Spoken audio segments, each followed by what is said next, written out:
अस्सलामुअलैकुम दोस्तों, मेरा नाम उस्मान और आप देख रहे हैं सैबुल मामा। तो आज मैं आपको रोज़े के ऐसे मफसूदात के बारे में बताऊंगा कि जिनसे रोज़े की कज़ा वाजिब होती है। यानी कि रोज़े के मफसूदात से मुराद ये है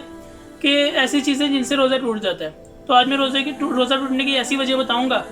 कि जिनसे रोज़े की कज़ा वाजिब होती है, यानी कि जिनसे रोज़े की कज़ा करनी पड़ती है, रोज़ा दोबारा रखना पड़ता है। चलिए शुरू करते हैं। पहले किसी ने कोई रोज़ेदार के मुँह में कोई चीज़ ज़बरदस्ती डाल दी और वो उसके हलक में चली गई। यानी कोई किसी ने रोज़ा रखा था तो उसके मुंह में किसी ने कोई खाने की चीज़ ज़बरदस्ती डाल दी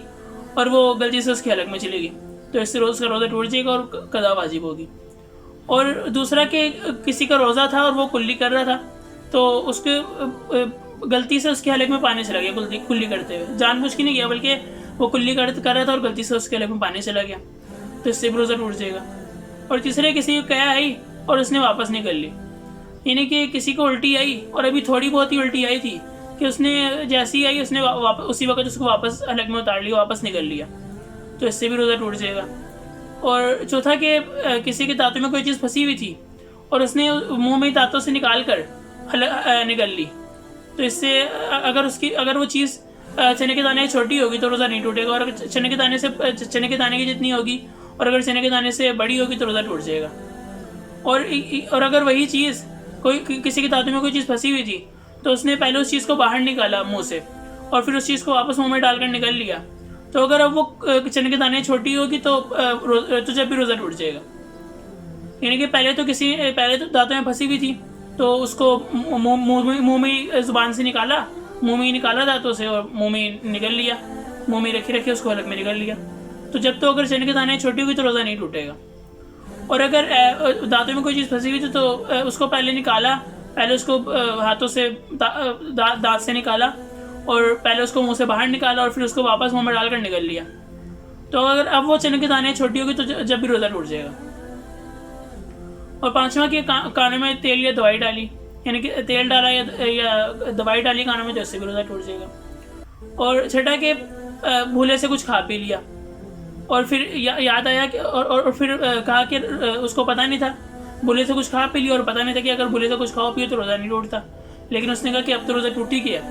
तो उसने जानबूझ के खा लिया, तो उस वक्त भी रोज़ा टूट जाएगा और कज़ा वाजिब होगी। और सातवां कि अभी से सहरी का वक्त ख़त्म हो गया था और उसको लगा, जिसने जो सहरी कर रहा था उसको लगा कि सहरी का वक्त ख़त्म नहीं हुआ, अभी सहरी का वक्त बाकी है, तो उसने सहरी कर ली और बाद में पता चला कि सहरी का वक्त तो ख़त्म हो गया था, तो उस वक्त भी रोज़ा टूट जाएगा और कज़ा वाजिब होगी। और इसी तरह अफ्तारी का भी, अगर अफ्तारी कर ली, रोज़े को अफ्तार कर लिया और बाद में पता चला कि बाहर धुआं था या कोई गुबार थी जिसकी वजह से, यानी कि ये पहले ज़माने में मसला पेश आता था ना, उस वक्त सायरन तो होते ही नहीं थे, घड़ियाँ तो होती नहीं थी, तो उस वक्त चाँद को देखकर पता लगाते थे। तो अगर बहुत ज़्यादा गुबार आ जाता था, बहुत ज़्यादा धुआं आ जाता, मट्टी होती बहुत ज़्यादा, आंधी होती, तो उस वक्त चाँद गायब हो जाता, तो पता नहीं लगता कि इफ्तारी का वक्त हो गया, तो इफ्तार कर ली उस बंदे ने और बाद में पता चला कि अभी तो दिन बाकी था, अभी तो इफ्तार का वक्त नहीं होता, तो उस वक्त भी उसका रोज़ा टूट जाएगा और बाद में कज़ा करनी वाजिब होगी। और इसी तरह किसी के दांतों से खून निकला और उसने उस खून को निकल लिया, तो अगर तो वो खून थूक से ज़्यादा होगा, यानी कि उसके मुँह में थूक भी था, तो अगर वो खून थूक से ज़्यादा बढ़ गया, वो थूक से बढ़ गया, इतना ज़्यादा खून था और वो उसने निकल लिया, तो उसके बाद भी उसका रोज़ा टूट जाएगा और कज़ा वाजिब होगी।